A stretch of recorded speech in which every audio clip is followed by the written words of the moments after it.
Here's some of the stories trending this week at NASA. NASA's newest astronaut class was in Washington, D.C. recently, discussing the future of human exploration and STEM education at the annual White House State of Science, Technology, Engineering, and Math address, hosted by Presidential Science Advisor John Holdren. The astronaut candidates shared advice and insight with some students at the event. Later, with NASA's head of education and former astronaut Leland Melvin, they interacted with more students at a Smithsonian National Air and Space Museum event that included a live conversation with the International Space Station crew. The astronaut trainees, who also visited Goddard in Maryland and Langley in Virginia, could play key roles in NASA's vision to send astronauts beyond the moon, to an asteroid redirect mission, and on to Mars. Outside the International Space Station, Russian cosmonauts Oleg Kotov and Sergey Ryazanskiy successfully completed a spacewalk to reinstall and activate a pair of cameras designed to downlink Earth views for a commercial venture between a Canadian firm and the Russian Federal Space Agency. The spacewalk followed up the unsuccessful initial attempt to fully install the cameras on December 27.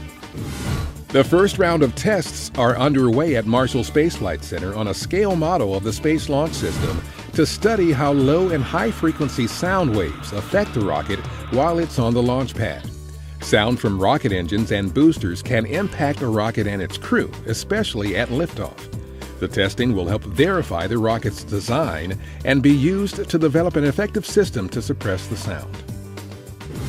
NASA's Lunar Atmosphere and Dust Environment Explorer, or LADEE mission, has been extended to April 21st.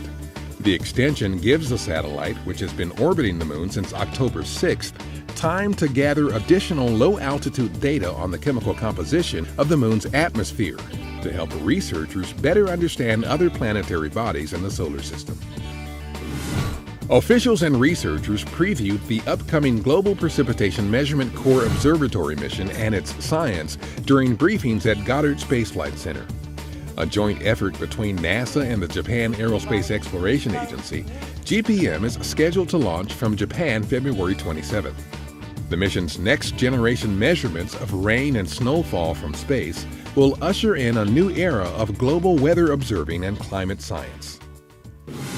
January 31st was NASA's Day of Remembrance, honoring the fallen heroes of Apollo 1, Challenger, and Columbia, and all members of the NASA family who lost their lives furthering the cause of exploration and discovery.